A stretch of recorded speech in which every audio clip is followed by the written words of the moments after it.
Yes, c'est le retour sur la libre antenne, toujours avec Alain Benajam. Coucou. Toujours. Pardon. Moi, j'espère que vous n'avez pas pris la tête quand même. Non, visiblement, ça satisfait le public, cette formule. Et voilà, on va continuer sur l'histoire de ce capitalisme, comment il s'impose en Europe. Donc on a vu via les Florence et puis les villes italiennes, ces grandes familles qui pratiquent l'usure. Donc Caché.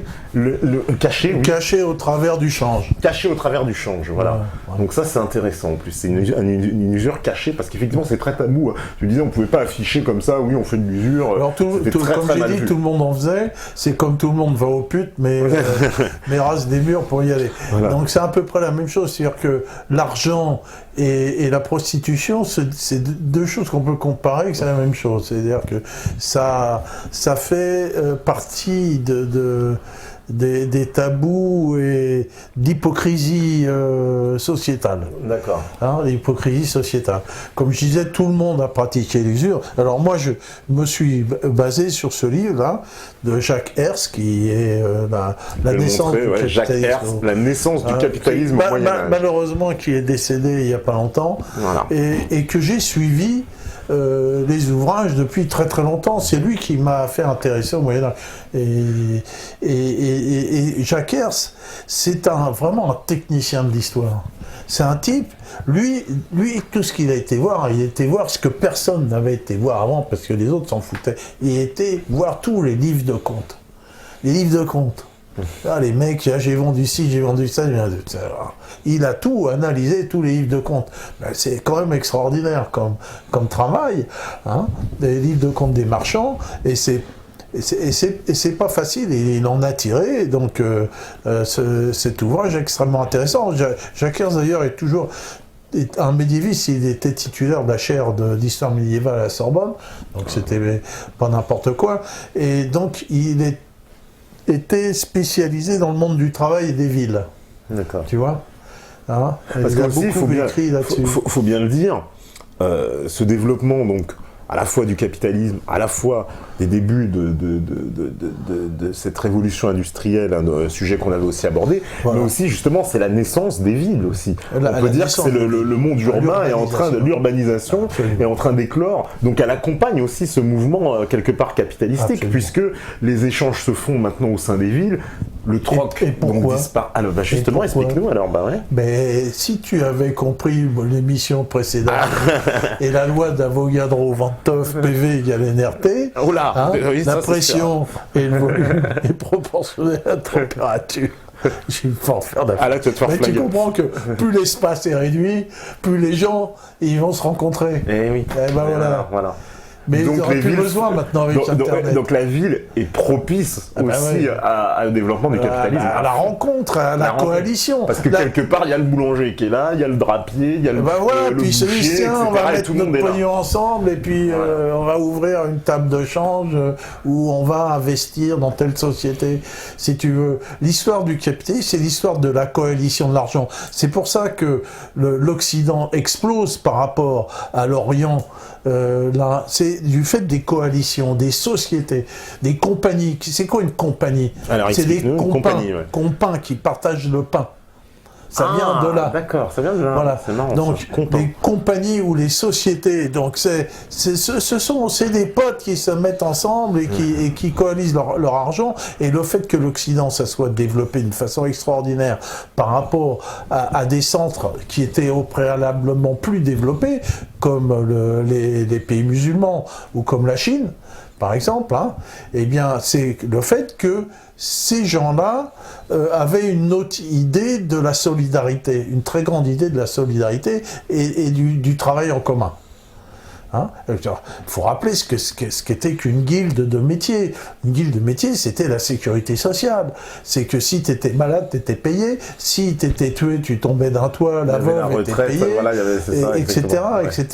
Tu étais soigné. Il y avait un ensemble de solidarité dans ces villes qui était extrêmement important et qui a permis aussi à développer ce capitalisme. Et puis aussi ce fameux prêt à intérêt et qui était évidemment transgressé, et qui a permis aux gens de disposer de capitaux de manière à investir. Voilà, c'est la société, la compagnie et le prêt à intérêt qui a permis tout ça, quoi. D'accord. Parce que la compagnie, il faut bien parler qu'en plus, tout ça est privé. Alors il y a Jacques Coeur, dont on pourrait parler un petit mot. Après c'est vers la fin du Moyen-Âge où il y a eu un capitalisme d'État. Mais effectivement, tout ça est privé. Tout ça est privé, donc c'est aussi l'émergence donc, de la force privée qui devient, si j'ose dire, quand même, en concurrence avec une force publique. Comment se passent les rapports justement entre, on va dire, la réémergence des États, puisque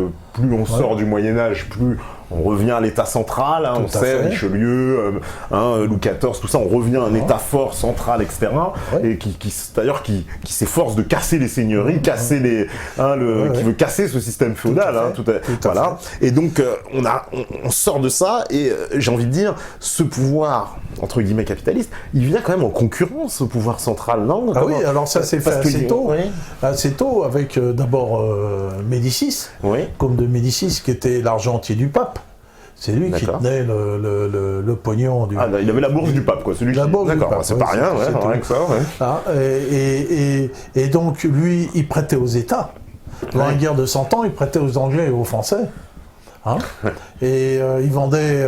et en même temps, il vendait des armes. C'est la seule chose qu'il a vendue, parce que sinon, il n'était pas du tout marchand. Mais enfin, il vendait des canons et de la poudre à canon. D'accord. Bon, et donc... donc il était proche des États, c'est pour ça que il avait une munificence et il avait ses artistes, etc. Et lui, c'était pas le petit juif. Les juifs, ils prêtaient aux petites gens, si tu veux. Lui, c'était le grand capitaliste. D'ailleurs, tu me disais que les juifs n'avaient pas le droit de prêter entre juifs. Il y avait aussi une interdiction dans la religion judaïque. Dans toutes les religions monothéistes, il y a interdiction. Les juifs n'ont pas le droit de prêter aux juifs, les chrétiens n'ont pas le droit de prêter aux chrétiens, et les musulmans n'ont pas le droit de prêter aux musulmans. Mais ils ont le droit de prêter à ceux qui ne sont pas de leur religion. Hein, et dans tous les sens. Alors comment que ça se faisait ? Donc un type qui a du pognon et puis il veut pas se montrer parce qu'il fallait pas se montrer, donc il va filer ce pognon aux juifs. Lui, il a le droit de prêter aux juifs, pas interdit. D'accord. Donc il prête aux juifs et le juif prête aux chrétiens. D'accord.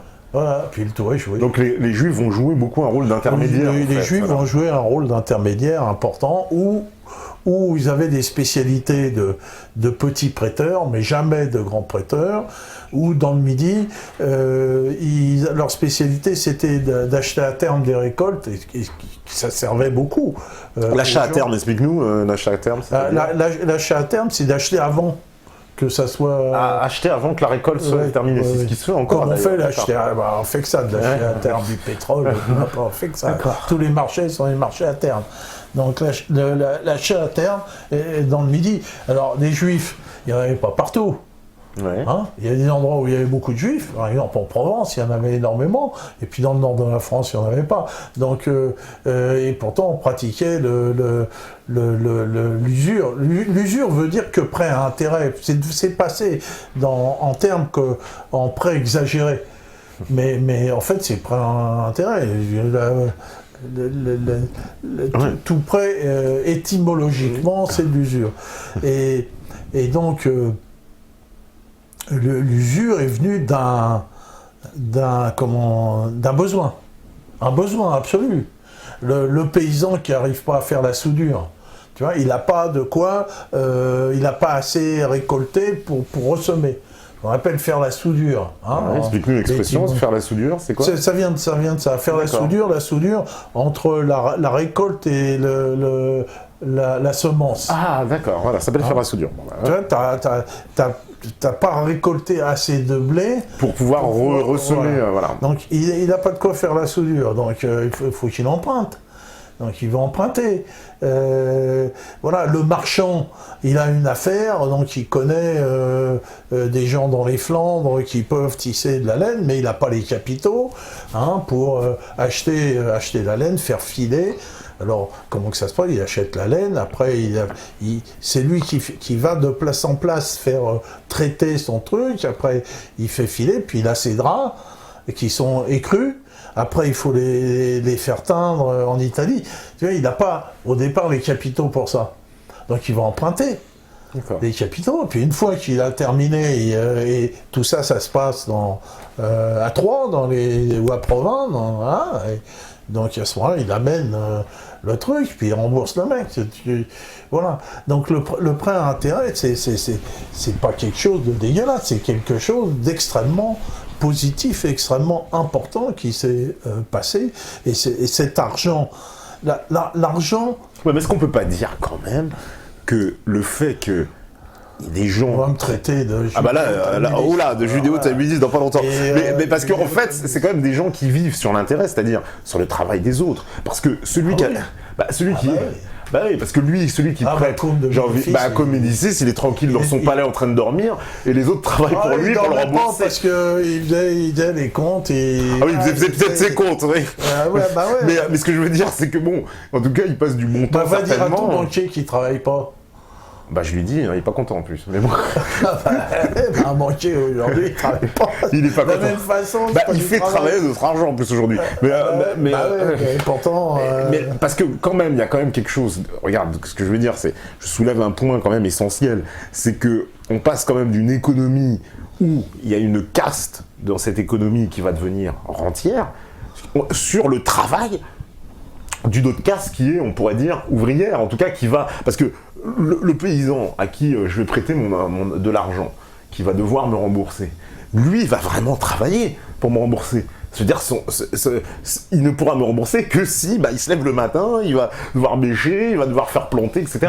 Moi, pendant ce temps-là, je suis tranquille sur mon canapé et j'attends. S'il n'avait pas ce intérêt, il ne va pas pouvoir s'acheter un train de labour qui coûtait une fortune. Mais pourquoi est-ce qu'au début, alors là, tu vois, je pose une question totalement, tu vois, on va dire supputative, en tout cas une allégation, pourquoi il n'y a jamais eu un système, même à cette époque reculée, où on eut pensé à se dire, on va faire un système public. C'est-à-dire que cet argent qu'on va mettre à disposition pour le développement, parce qu'on peut comprendre qu'il puisse, faille assurer de l'argent pour le développement, mais qu'elle n'appartienne pas à des intérêts privés, mais à un bien public. Ça s'est fait. Alors, ça s'est fait, marginal ou pas marginal, ça s'est fait à Gênes.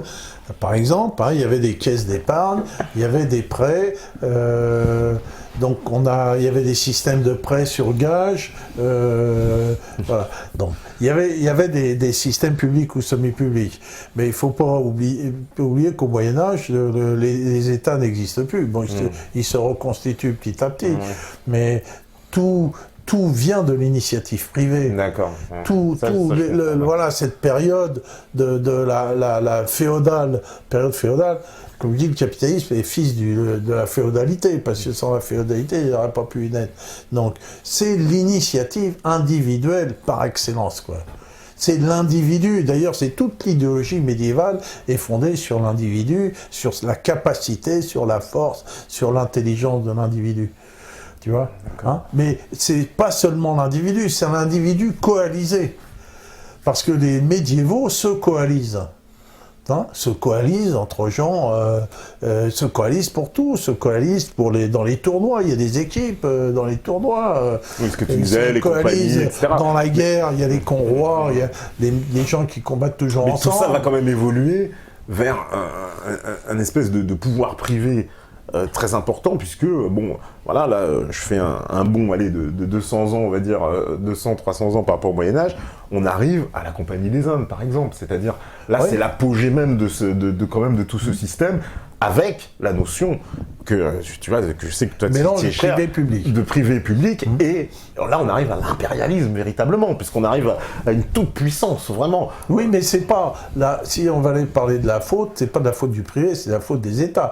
Parce que à partir de ce qu'on appelle la Renaissance, qui ne veut rien dire, mais à partir de la fin du XVe siècle, du XVIe siècle, si tu veux, les États, les pouvoirs reprennent.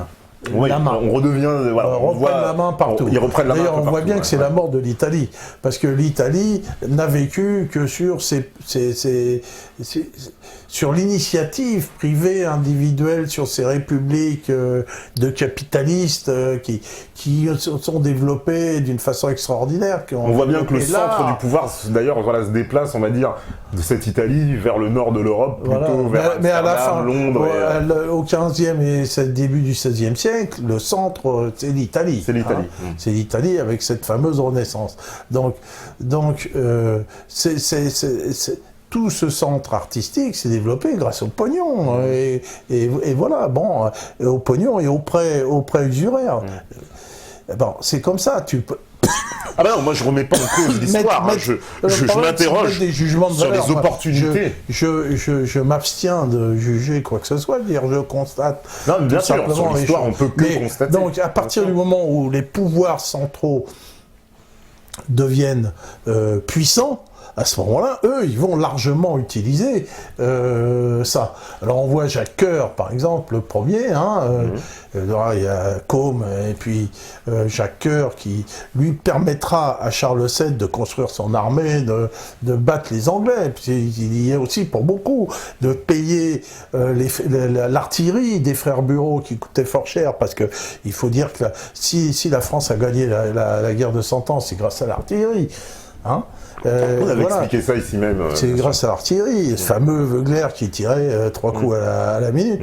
Et donc, et tout ça, ça coûte fort cher. Donc lui, il était à la fois privé, public, il était grand argentier, ministre des Finances, un peu de tout. Puis il s'en mettait un peu dans la foule. On ne sait pas, mais bon. Puis un jour, il s'est fait arrêter parce qu'il était grand ami d'Agnès Sorel. Et quand Agnès Sorel est morte, il n'était plus là pour être protégé, et on l'a mis en prison. On l'a pas tué, on l'a mis en prison, il s'est échappé, heureusement. Bon, voilà.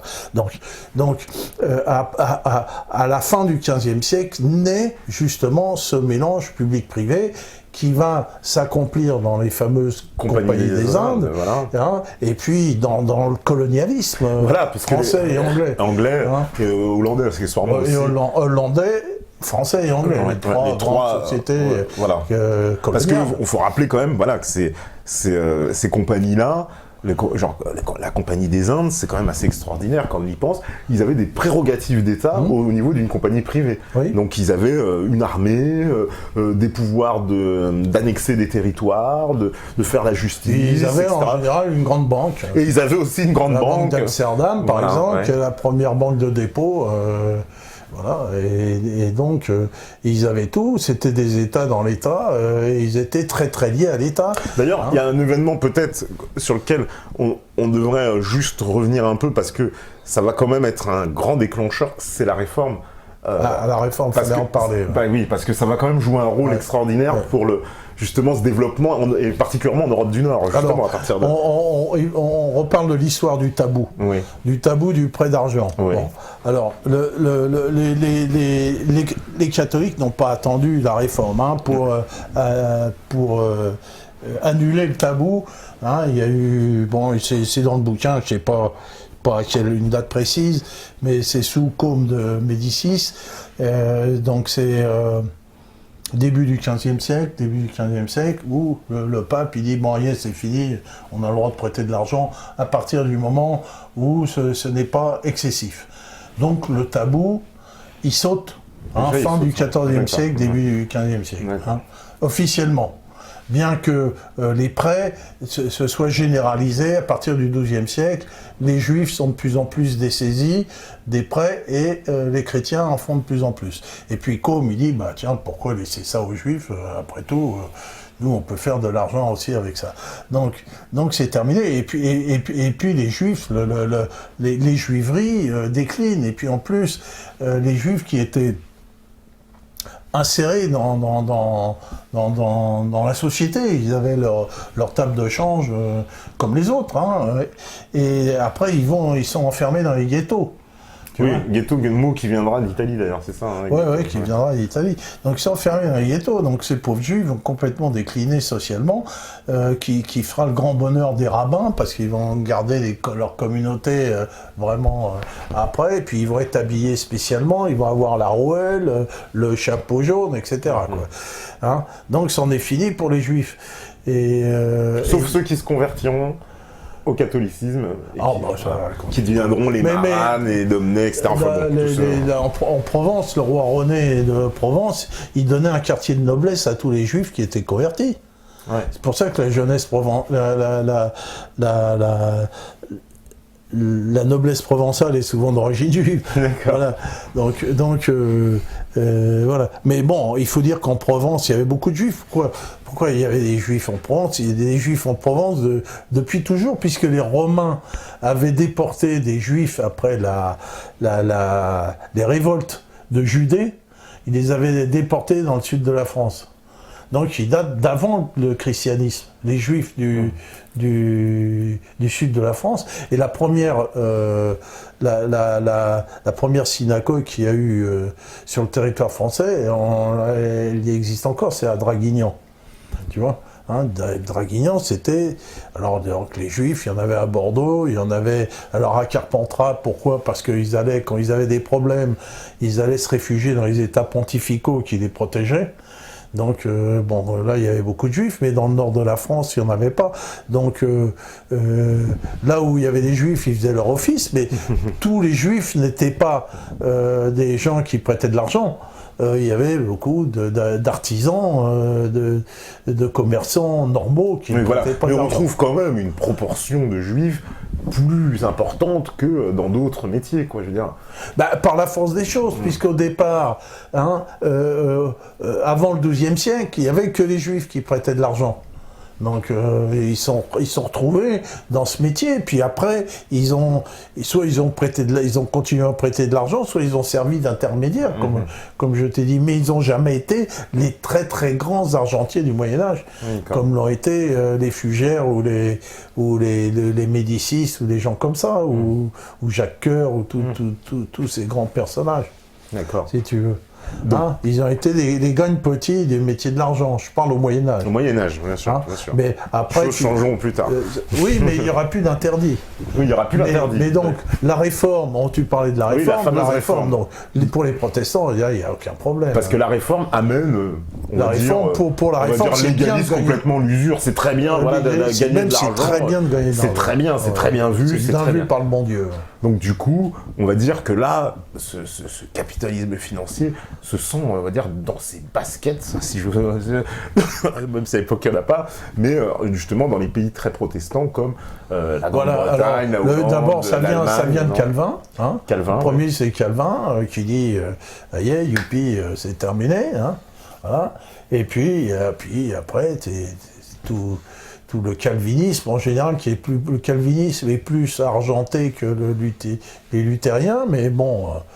Mais de toute façon, c'est permis, donc on n'en parle plus. Et puis, pour les chrétiens, c'est permis aussi, donc il n'y a plus de tabou. Mais c'est tabou pour les chrétiens, ça reste quand même tabou. Alors, évidemment, l'argent pour les catholiques. Pour les catholiques, bien sûr, catholiques. Pour les catholiques, si tu veux, l'argent est encore, au fond d'eux-mêmes, quelque chose de tabou. Parce que même...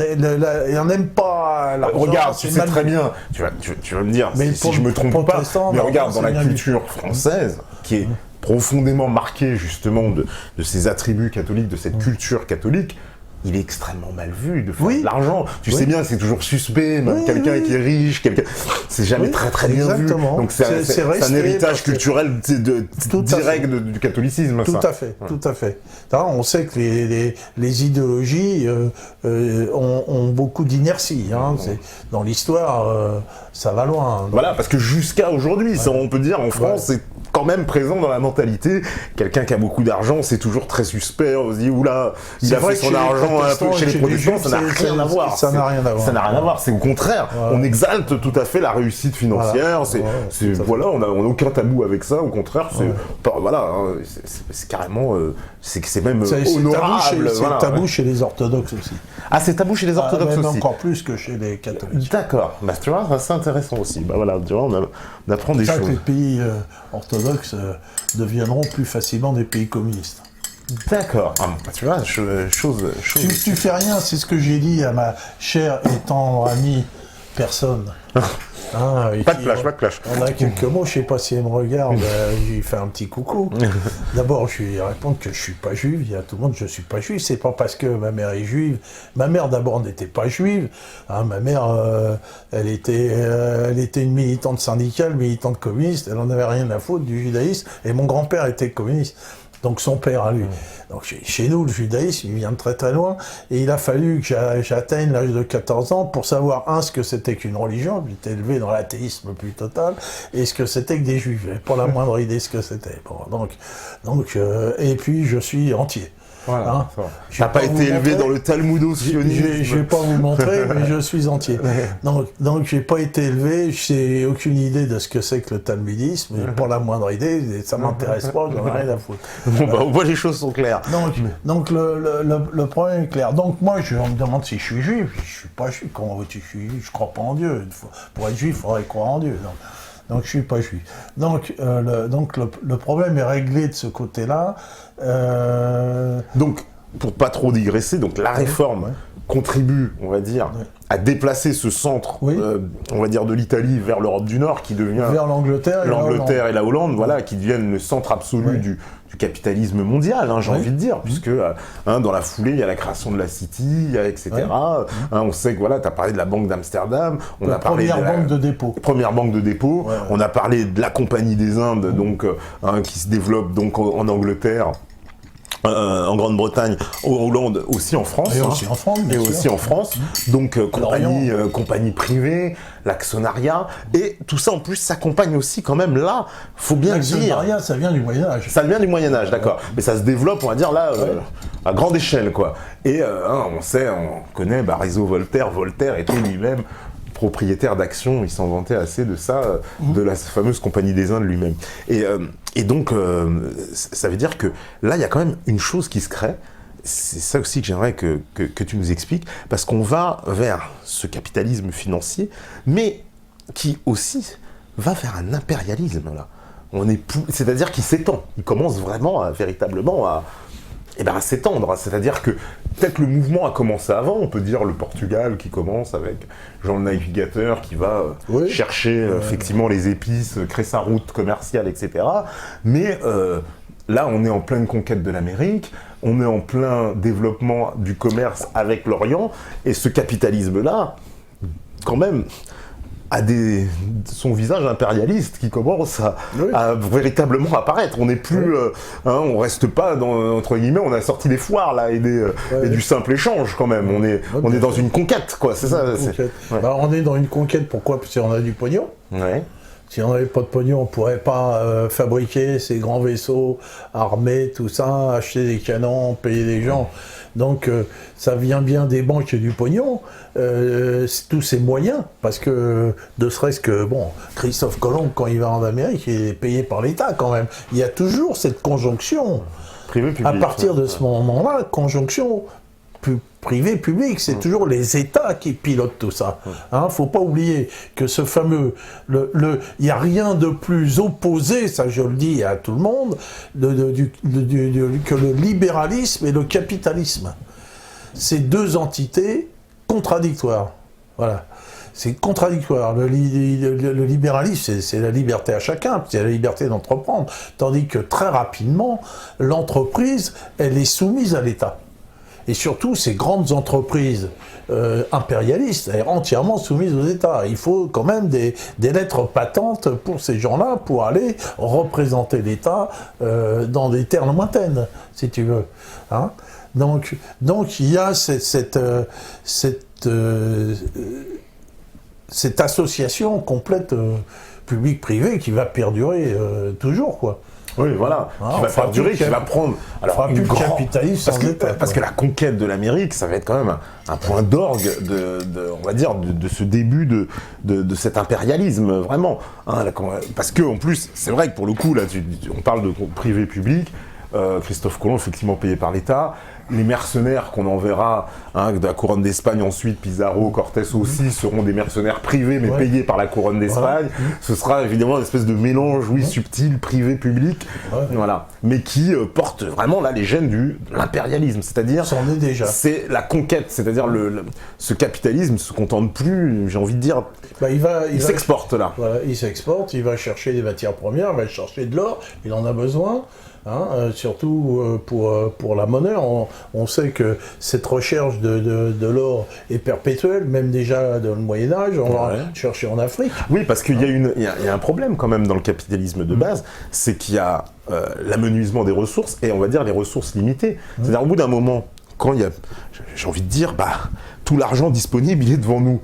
On ne peut pas faire plus d'argent métal qu'il en existe. Voilà. Donc, d'où la nécessité d'aller s'exporter, d'aller le chercher ailleurs. C'est ça un peu qui force les Européens comme ça à aller... Donc le système capitaliste, il est aussi donc lié à cette conquête coloniale. Absolument, absolument. L'impérialisme est né du capitalisme. D'ailleurs, Lénine a écrit un livre qui s'appelle L'impérialisme suprême du capitalisme. C'est le prolongement. Comme on dit, la féodalité se prolonge en capitalisme, et le capitalisme se prolonge en impérialisme. C'est un prolongement naturel. C'est une espèce de logique, quoi. C'est-à-dire au bout d'un moment où on a, j'ai envie de dire, voilà, toutes les ressources sont là, il faut, pour pouvoir que le système survive, aller chercher plus de ressources et donc s'exporter, il n'y a plus le choix, il faut aller ailleurs. Et plus tu as de moyens, plus tu as d'argent, plus tu as le moyen de le faire. Et ceux qui n'ont pas les moyens, ils subissent. Alors, il y a aussi un autre paradoxe, c'est que dans cette conquête impériale de l'Amérique, on va revenir à la bonne vieille technique de l'esclavage. Absolument. Donc on rompt avec presque 500 ans d'histoire où on avait en France, ailleurs, aboli les servages, etc. Puis on ressuscite pour la conquête de l'Amérique. Pourquoi ? Parce qu'on sait qu'on ne pourra pas développer le continent sans cette main-d'œuvre gratuite, en fait, c'est ça ? Parce qu'il part au plus simple. Si l'esclavage a été aboli, c'est pas parce que les gens sont devenus meilleurs. Et ils ont trouvé ça dégueulasse, l'esclavage. L'esclavage a été aboli du fait des conquêtes et des grandes invasions qui a tout détruit et qui a finalement libéré tout le monde, qui a libéré les forces productives et puis donc de force, quoi, un peu. Voilà. Donc ça s'est trouvé comme ça, mais quand il a fallu à tous ces gens-là recréer des économies ailleurs, ils ont repris l'esclavage qui a été aux États-Unis jusqu'en 1865, bien sûr. Oui, voilà. Donc c'est une forme d'exploitation. Alors, qui est une forme pauvre, parce que l'esclave n'a pas une grande spécialité, on a besoin que de sa force de travail la plus brute, ça va dans l'exploitation de la terre, dans l'agriculture. Mais là, le capitaliste s'en accommode très bien, finalement. Lui, il s'accommode pas, il s'en fout, il dit, tiens, pour gagner du pognon, on fait comme ça. Parce que finalement... Il n'y a pas de morale, la morale, faut l'oublier. Il faut oublier, mais je veux dire, quand je dis s'accommode très bien, c'est que le développement de l'Amérique qui va effectivement avec le développement de certaines cultures agricoles industrielles comme le coton, le sucre, etc. Je veux dire, c'est tout bénéfice pour les propriétaires qui, eux, revendent leurs marchandises en Europe et font un bénéfice extraordinaire puisqu'ils n'ont pas à verser d'argent sur place aux travailleurs. Et puis dire que l'Église n'y trouve absolument rien à redire. Au début. Après, ça change quand même.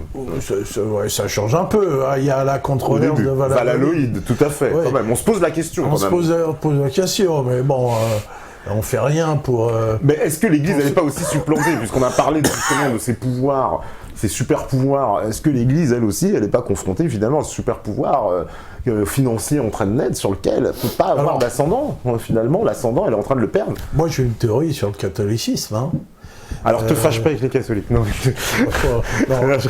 Le catholicisme, c'est une religion qui s'adapte perpétuellement. Ouais, tout à fait. Voilà, c'est la religion d'adaptation, dès le début. Ouais. Dès le début. C'est quoi le catholicisme Paul qui invente cette religion, déjà, il syncrétise des religions précédentes. C'est déjà plus un monothéisme, le catholicisme. Il y a déjà le Père, le Fils, le Saint-Esprit, déjà ils sont trois. en plus, Dieu a une merde. Hein, tu dis ça à un musulman, il dit la mère de Dieu. Comment Dieu a une merde, hein, c'est pas possible. Tu vois, bon, donc on retrouve un panthéon précédent, et puis toute l'histoire du catholicisme, c'est une bagarre perpétuelle entre la population qui n'a pas une culture catholique et chrétienne. La population européenne, fondamentalement, sa culture n'est pas chrétienne. Fondamentalement, depuis des lustres, sa culture est polythéiste. Ouais. Hein, et on aime les arbres, les sources, la nature. Rappelle-toi Jeanne d'Arc avec l'arbre au fait. Bien sûr. Et donc, quand tu vas à la basilique Saint-Denis, je démontre à tout le monde que c'est un temple au culte du soleil, et pas du tout un temple chrétien. Et donc, le catholicisme ne fait que s'adapter. Et on voit, par exemple, l'abbé Sugère, lui, tout ce qu'il a fait, l'abbé Sugère, il a transcrit les anciennes croyances en croyances chrétiennes. Hein. Et donc, les gens du catholicisme, c'est pas qu'ils reculent, s'adaptent perpétuellement, quoi. Tu vois ? C'est pas comme l'islam et le judaïsme qui sont fondamentaux, tu vois ?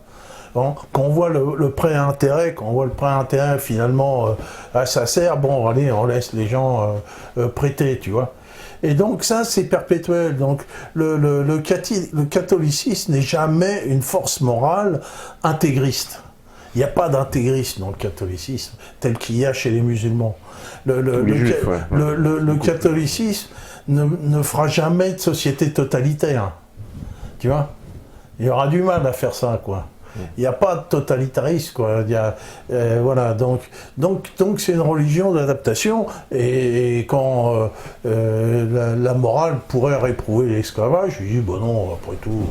Oui, mais on sait quand même que à partir du XVIIIe siècle, et surtout du 19e, beaucoup de prêtres catholiques vont s'insurger contre l'esclavage. Il faut dire aussi, parce qu'il faut admettre aussi que dans ces périodes-là, il y a très peu de relations entre, enfin, à part justement les marchands, etc., qui vont dans les colonies, qui reviennent, etc., il n'y a pas assez de choses, il n'y a pas assez de témoignages, quoi, de choses. Et c'est à partir du développement des relations que justement les gens reviennent et disent non, mais ce qui se passe là-bas, c'est plus possible, quoi. Et ça, on sait que c'est à partir de surtout la fin du 18e, là, les gens commencent à vraiment réagir sur ce qui se passe en Amérique, et on dit bon, les choses doivent changer, quoi, on n'est plus d'accord. Mais c'est vachement intéressant de voir que le capitalisme, donc voilà, dans cette période-là, on ressuscite l'esclavage, ça pose problème absolument à personne. Ça pose problème à au contraire, c'est plus simple de faire comme ça. Voilà, c'est plus simple de faire comme ça. Et là, on arrive, alors, période clé, évidemment, le 19e. Et la révolution industrielle, Karl Marx. Alors là, on plonge là, vraiment... c'est tout un univers, parce que on peut reprocher à Karl Marx, maintenant on le reproche, de ne pas avoir évoqué l'aspect financier. Tout à fait. Alors le plus grand reproche qui lui est fait sur le capital, c'est à aucun moment d'avoir parlé de la question monétaire. C'est le reproche absolu. Alors certains esprits... écoute, il faut quand même en parler, mais certains esprits nous disent, oui, Karl Marx, s'il n'en a pas parlé, c'est parce qu'il protégeait une certaine communauté. Qu'il protégeait ou pas, finalement, on s'en fout. Lui, il a décrit ce qu'était le capitalisme industriel. Ouais. Bon, il a fait son boulot. Hein, mais c'est étrange qu'il ne nous parle pas de la monnaie, qui est quand même essentielle quand même à l'époque. Quand même. Alors, ce qu'on pourrait dire pour sa défense, c'est que à l'époque du capitalisme industriel triomphant, si tu veux, l'aspect financier devient moindre, parce que finalement, le capitalisme balance entre industrie, finance. Il y a des moments où l'accumulation du capital, c'est plus simple, comme Côme de Médicis en trafiquant sur les lettres de change, là on peut accumuler du capital, et puis quand on invente la machine à vapeur et les grandes industries, eh bien l'accumulation du capital devient importante comme ça, et de très grosses fortunes industrielles vont naître. Oui, mais j'ai l'impression, alors ça, je te dis mon sentiment, j'ai l'impression que pendant le 19e siècle, justement, ce capitalisme financier là dont on a parlé juste avant, j'ai l'impression qu'il se met derrière, il se fait un peu oublier. Mais il est là, mais il se fait oublier. Voilà, absolument. Il est cantonné dans les colonies. Oui. Et pourtant, on sait, Dieu sait, Rothschild et compagnie bâtiront des fortunes. En France, il n'y a pas de grande banque, il n'y a pas de... si tu veux, il y a un retard en France dans la banque, mais les grandes fortunes se créent sans les maîtres de forge. Parce que là, on voit apparaître aussi un fait nouveau au niveau de la banque, c'est les banques centrales. Plus, l'État rentre de plus en plus. C'est-à-dire l'État qui devient... Alors l'État, parce que justement, c'est un peu bizarre, parce que les banques centrales, quand on s'intéresse, on sait que la Banque d'Angleterre, la première banque centrale créée dans le monde, est une banque privée État. Oui, toujours, comme la Banque de France. La Banque de France de Napoléon est une banque aussi privée, ce sont des investissements privés, etc. Mais on accorde des droits fabuleux à ces banquiers quand même.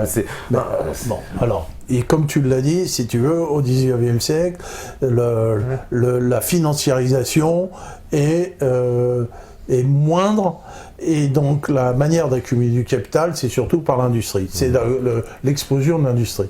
L'explosion de l'industrie qui va durer jusqu'aux 30 Glorieuses. Alors là, on va en brosser un mot de ça, parce que c'est quand même extrêmement important. Tu peux pas parler du capitalisme sans parler de l'industrie et des phénomènes bien sûr. Régissent l'industrie, et pourquoi on a abandonné l'industrie au bout d'un moment. Et on est revenu, au capitalisme financier maintenant. Bon, voilà. Alors, d'abord, il y a Ricardo qui commence à analyser ce que c'est que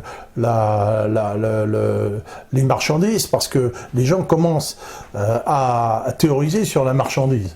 Qu'est-ce que c'est que la marchandise? Comment on gagne de l'argent? Parce que maintenant, on va gagner de l'argent en fabriquant des rails de chemin de fer, des locomotives, des trucs comme ça, puis après des bagnoles, etc., etc. Hein, et donc... on commence à beaucoup théoriser sur la manière de produire et comment on produit. Donc, déjà Ricardo, il dit que la valeur d'une marchandise, c'est pas une valeur d'usage. C'est pas une valeur d'usage. L'eau, c'est gratuit, c'est un grand usage. Donc la valeur d'une marchandise est proportionnelle au temps de travail que l'on a mis, à laquelle on ajoute les moyens de production qui ont servi à la produire. Ça, c'est la valeur d'une marchandise. Et il se trouve que la valeur d'une marchandise décroît, forcément, avec la concurrence. Pourquoi? C'est simple. Moi, je fabrique ça, toi, tu fabriques ça. Mais c'est la même chose. On vend pareil. Ah ouais, mais moi, je veux vendre plus que toi. À ce moment-là, je vais vendre moins cher. Voilà. Et donc, je vais vendre moins cher, mais comment je vais vendre moins cher? Puisque le moins cher, c'est le temps de travail qui a été utilisé. Alors donc, au lieu de le faire à la main, je vais commencer à faire des machines. Et donc, à ce moment-là, je vais produire en série, où je vais rationaliser la production, et je vais vendre moins cher. Mais toi, qu'est-ce que tu vas faire? Des merdes. Je vais faire pareil. Tu vas faire pareil. Et toi, tu vas encore vendre moins cher. Et donc, et pour vendre moins cher, qu'est-ce que tu vas faire? Tu vas investir dans un outil de travail, dans des machines, pour vendre moins cher. Alors, le problème, c'est que dans tout ça, vient une loi que Marx a édictée comme la loi de la baisse tendancielle du taux de profit. La baisse tendancielle du taux de profit, c'est en fait le fait qu'il faille de plus en plus d'investissements en termes de capital fixe, de machinerie, pour produire des objets qui ont de moins en moins de valeur. De moins en moins de valeur, ouais. C'est paradoxal un peu d'ailleurs. Le taux de profit entre l'investissement et le produit, eh bien, il diminue. Donc c'est une baisse tendancielle du taux de profit. Ouais. Donc, c'est quand même un paradoxe quand même. Ça veut dire qu'il faut sortir, entre guillemets, beaucoup d'argent pour fabriquer moins cher. Voilà. Et puis, à des gens qui ont de moins en moins de pognon. Et des gens qui ont de moins en moins de pognon. Voilà. Donc ça, c'est le drame et la grande contradiction du capitalisme. Et donc, de ça, Marx a dit, le capitalisme est forcément condamné, à terme. Parce qu'il y a un moment où les marchandises ne vaudront plus rien, et donc il faudra des moyens de production énormes, et donc on va tellement peser sur les salaires. C'est un énorme paradoxe, c'est-à-dire des sommes énormes d'argent pour sortir un produit qui coûtera de moins en moins cher. Alors, Donc le capitalisme a réussi à pallier à ça, en produisant des marchandises sans valeur, c'est-à-dire ce qu'on appelait la plus-value extra. J'essaye d'aller vite, c'est-à-dire que si toi tu produis ça en premier, il n'y a pas de concurrence. Déjà, j'ai commencé, c'est une innovation. J'ai une innovation. Quand c'est une innovation, donc le prix que je veux. À ce moment-là, tu peux le vendre avec un profit beaucoup plus important. Hein? Jusqu'au jour où moi j'arrive avec mon truc, etc. Jusqu'au jour où l'autre il arrive. Mais il y a un moment où tu vas être tout seul et tu vas gagner beaucoup d'argent, d'accord. Que Marx appelle la plus-value extra. Et donc, dans le capitalisme, il y a la recherche perpétuelle de la plus-value extra, donc de l'innovation, qui est un putain de moteur, qui a permis une explosion de la technologie. Après, il a inventé le moteur électrique, le téléphone, le métro, l'avion, enfin, tu vois, le 19e siècle, c'est un foisonnement d'inventions et d'inventeurs. Mais tout ce qu'on a inventé est lié à la baisse tendancielle du taux de profit. Si tu veux, tu vois, mon téléphone, il coûte 3 francs 6 sous. Moi, j'en ai même acheté un à 30 €, un téléphone. Alors que moi, quand j'étais dans ma boîte il y a 15 ans, j'avais un Radiocom 2000 qu'on avait payé une fortune. Une fortune, voilà, bravo. Une fortune, voilà, et qui faisait le même effet, puis qui était un gros truc. Et en peu de temps, c'est terminé, on est arrivé à ce truc-là. Donc ça, c'est cette fameuse recherche de la plus-value extra, mais ça a des limites. Alors, à chaque fois, on va chercher les moyens. Alors, comment on va chercher les moyens ? C'est-à-dire qu'on va, évidemment, peser sur les salaires.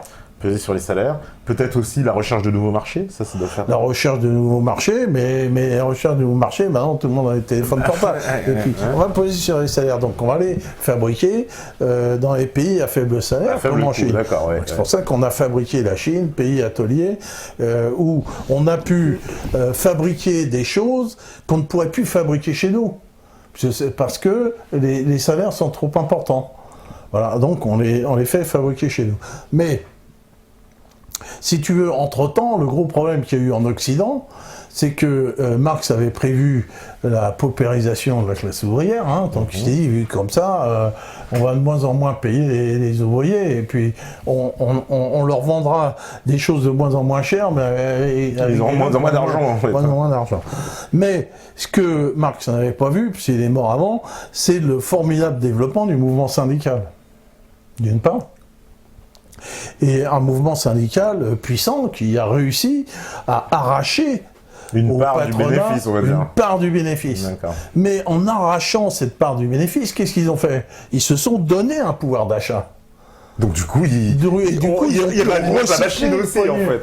Et donc, ils ont permis à nouveau le développement de la machine. C'est un paradoxe encore, là. Mais oui, tout est un paradoxe. C'est un grand paradoxe. Et en plus, quand il y a eu, après 1917, il y a eu le communisme, qui est la grande peur.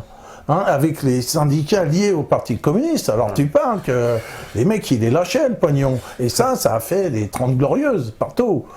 Moi, j'ai connu les 30 glorieuses. J'ai un âge historique, j'ai 70 ans. Un âge historique. Mais avoir connu les 30 glorieuses, vous n'avez pas connu les 30 glorieuses. Non, voilà. Moi, mon père, quand j'avais 10 ans, il avait qu'un vélo. On n'avait pas de frigo, on n'avait pas de machine à laver, on n'avait pas de télé. Piteuses, comme dit Marine Le Pen. On n'avait rien. Et moi, j'ai vu, ma mère achetait un frigo, une machine à laver, une télé, le téléphone, c'est le passage à la société de consommation. Mais en peu de temps, donc mes parents, ils ont vécu quelque chose d'extraordinaire. Oui, d'accord. Ils ont vécu une mutation extraordinaire, si tu veux. Voilà. Puis il y avait le plein emploi, il y avait la société. Et, moi, quand je suis sorti de l'école de chimie, j'ai trouvé un emploi tout de suite. Tu t'inquiétais même pas de dire je vais avoir du chômage, etc. Rien. Donc, c'est les syndicats, les revendications ont donné tort à Marx. C'est-à-dire que la paupérisation n'a pas fonctionné. la paupérisation. Parce qu'il y a une défense des droits donc de ces Voilà, parce que ils ont arraché, mais les patrons, ils étaient gagnants. Mais il y a eu une... Voilà, alors c'est super intéressant ce que tu dis, parce que la fin de ces 30 Glorieuses, justement, maintenant, on est là, maintenant, j'ai presque envie de dire, Marx a raison, sans fin de... Ah voilà, alors c'est juste une petite période. Alors, comment que ça s'est fait? Voilà. Comment que ça s'est fait la fin et comment on est revenu au prêt à intérêt on avance vite pour la pause, là. On est revenu à l'usure. Oui. À l'usure d'État. Hein? 1973, voilà. Genre Pompidou, Giscard. Exactement. Voilà. Et ici, la fin de la récréation. C'est ça, ouais. Voilà. Et on revient... C'est terminé. Parce que là, c'est fini, on est revenu au système de dette, à la paupérisation, et même... J'ai envie de dire, c'est terminé les droits sociaux et les machins. Et les trucs, avec les flux migratoires. T'as vu Yvon Gattaz? Oui, Yvon Gattaz, il dit, ah bah non, c'est bien, ramenez-moi les immigrés. Oui, on a besoin d'eux, la force de travail.